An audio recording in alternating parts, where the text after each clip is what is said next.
这是上一代搭载 M2 芯片的 Mac mini， 而这是全新一代 Mac mini。照上一代的体积呢，缩小了 1.7 倍左右，重量呢也比上一代轻了约 1.8 倍。其实上一代 Mac mini 的外观设计啊，已经坚挺了10几年了 ，iPhone 6看到它都得说声6啊。本期视频呢，我们更偏向于以音乐工作的角度啊，首发深度测评搭配 M4 系列芯片的 Mac mini， 同时呢也会为大家测试常规升级的全新 MacBook Pro 的相关数据。虽然说呢 ，Mac mini 的体积和重量呢都大幅度缩小啊，但是对于音乐工作而言，扩展性呢是完全够用的。正前方呢配备了2个 USB 3的 Type C 接口，正后方呢配备了3个雷利的 Type C 接口。M4 版本呢默认是雷利4的规格，而 M4 Pro 的版本啊首次配备了雷利5的规格，传输速率呢高达120GB 每秒，非常夸张，是雷电4传输速率的3倍。也就是可以通过一个雷利5的接口啊，通过扩展坞呢满血扩展一堆配件。那除此之外呢，新款的 Mac mini 的正前方呀还配备了极为先进的3.5毫米的耳机接口，耳放性能呢依然非常能大，推力呢最高可以达到12 dBu， 像是推森海塞尔 HD650 这种大于300欧的耳机是没有任何问题的，600欧呢也可以推得动。除此之外呢，经过我们测试还发现，当我们连接小于150欧耳机的时候，耳放的推力呢变成了4.2 dBu， 这样呢就不会因为推力过大导致开一丝音量就会产生音量过大的情况。同样呢，配备 M4 Max 芯片的 MacBook Pro 的耳放能力也是一样的。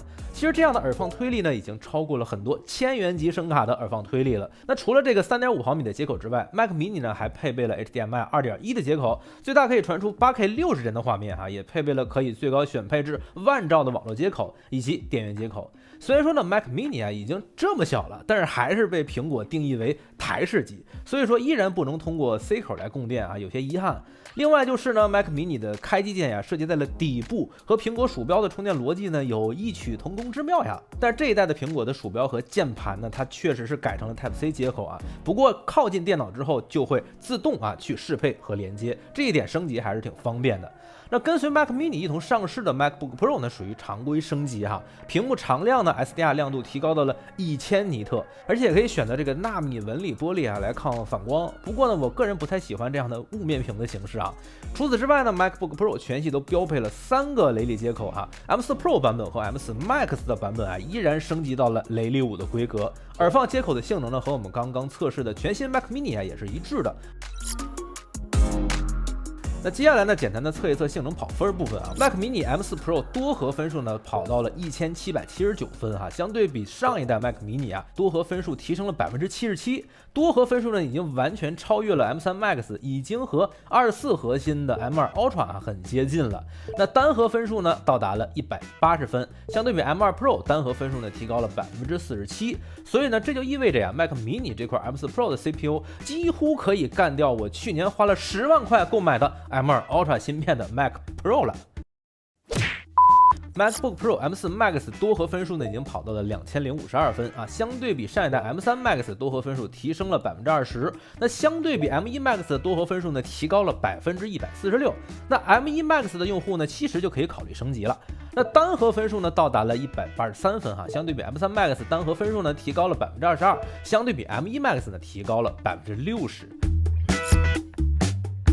首先呢，很多音乐爱好者、烧友、音乐从业者呢都说 Mac 的声卡素质和耳放素质其实非常不错而且呢，声卡是 PCIe 的连接方式，所以说延迟呢都非常低那 M4 Max 的 MacBook Pro 呢，在 buff size 32的情况下呢 ，Logic Pro 显示的最低输入延迟仅仅有 1.8 毫秒，输出延迟呢仅仅有 3.9 毫秒。所以说，仅仅通过 Mac 的内置声卡除了它没有那么多接口以外其实用来欣赏音乐或者制作音乐来说都是没有问题的。我们这次还顺便帮大家实测了一下 Mac 内置声卡的一些数据本次测试呢，我们使用的是 3.5 毫米1/2的线缆，将 Mac 电脑通过 3.5 毫米耳机接口连接到我们输入动态最好的 Aptiv Symphony Desktop 声卡的输入接口，再通过 RMAA 软件进行测试。首先呢是 DA 动态范围部分的测试理论上动态范围越大，音质就会越好。那搭配 M4 Pro 芯片的最新 Mac mini 达到了96 dBA。那令人疑惑的就是这个动态范围比上一代有所缩水，而且测试的数据呢每一次都会有一定的小浮动。我怀疑是不是因为这个内部太过集成会对 DA 芯片造成一些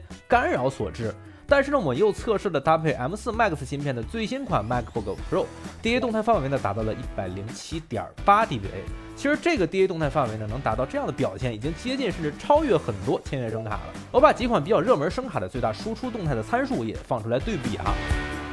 我们接着呢看看本体噪声数据和总谐波失真数据啊，这个数值越低呢，声音就越干净。M4 Pro 芯片的 Mac Mini 的本体噪声低到了-96.3 dBA， 总谐波失真呢在0.0010，仍然呢逊色于上一代。那 M4 Max 芯片的 MacBook Pro 呢，本体噪声低到了-107.9 dBA， 总谐波失真呢在0.0006。这一数据呢，甚至和价值6599元的大热门声卡 M1 Babyface Pro FS 一致，同样呢也超过了搭配 M2 Ultra 芯片的 Mac Studio。这一代呢 Mac Mini 的性能和扩展性啊，其实是非常带劲的啊。但是呢，声卡缩水不支持 C 口供电，可能就是苹果会一直它在提示你哈，这是一台台式机的原因吧，你得扩展，你得接电啊，应该是这样。因为我们是专业的音频频道啊，所以说接下来呢会针对几款音频软件啊继续进行测试。像是视频性能呢，大家可以去看看隔壁影视飓风哈，芯片呢和游戏等更多的性能呢可以去看看隔壁的极客湾。那首先呢，录音和混音哈，我在 Pro Tools 软件当中建立了180轨24比特192千赫兹的轨道，同时录音。M2 Ultra CPU 占有率呢在11%，内存占有率13%。M4 Max CPU 占有率呢在9%，内存占有率呢14%。M3 Max CPU 占有率呢在13%，内存占有率19%。M4 Pro CPU 占有率在1%，内存占有率29%。M2 Pro CPU 占有率在34%啊，内存占有率49%。5台 Mac 全部都可以实现流畅的录音。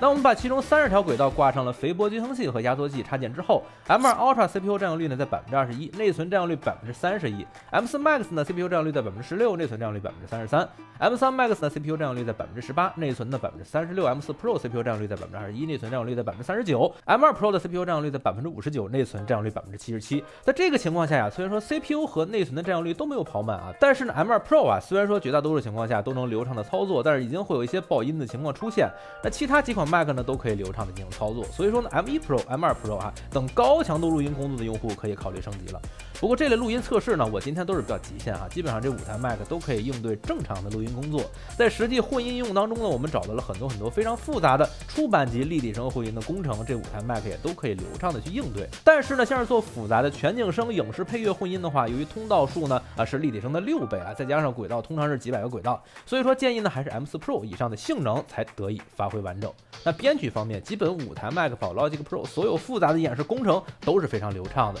那使用自带的音色进行编曲创作是没有任何问题的。我们依然请出了几位持算力的血清合成器插件，我找了一个Pad 音色比较多的工程，把 Pad 音色都换成了血清 ，Oscillator Settings 调为了4成，总计12轨血清的 Pad 音色和120轨其他音色的工程同时播放。声卡的 Buffset 呢调到了32最低。那 M2 Ultra 的 CPU 占有率呢是12%，内存占有率呢只有21%。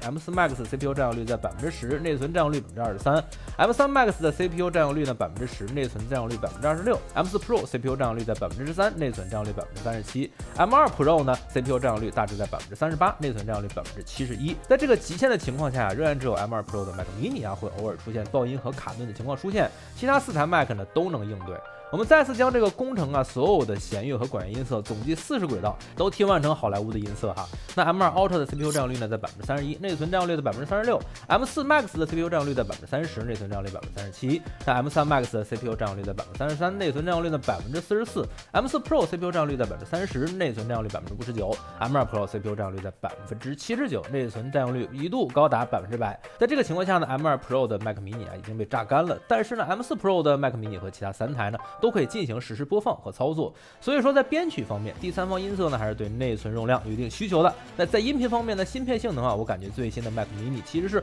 完全够用的，但是统一内存呢尽量把这个配置选高，建议选配在32G 以上内存处理一些第三方音色比较多的大型编曲工程时，就会受制于内存的容量了。而且呢 M4 系列芯片的 Mac Mini 最高也可以选配到64G 内存了，比上一代的32G 呢，它的整个的一个处理编曲工程的上限会高很多。如果做一些流行歌或者是简单的编曲以及应对一些复杂的录音，那使用 Logic Pro 内置音乐音色或者是混音插件的话，最盖版的 M4 芯片16G 内存的 Mac Mini 其实都是完全够用的。好了，那以上就是本期视频的全部内容了。如果感觉视频内容还不错，求赞求的必须转发，带点个大大的关注。我们下期再见，拜拜。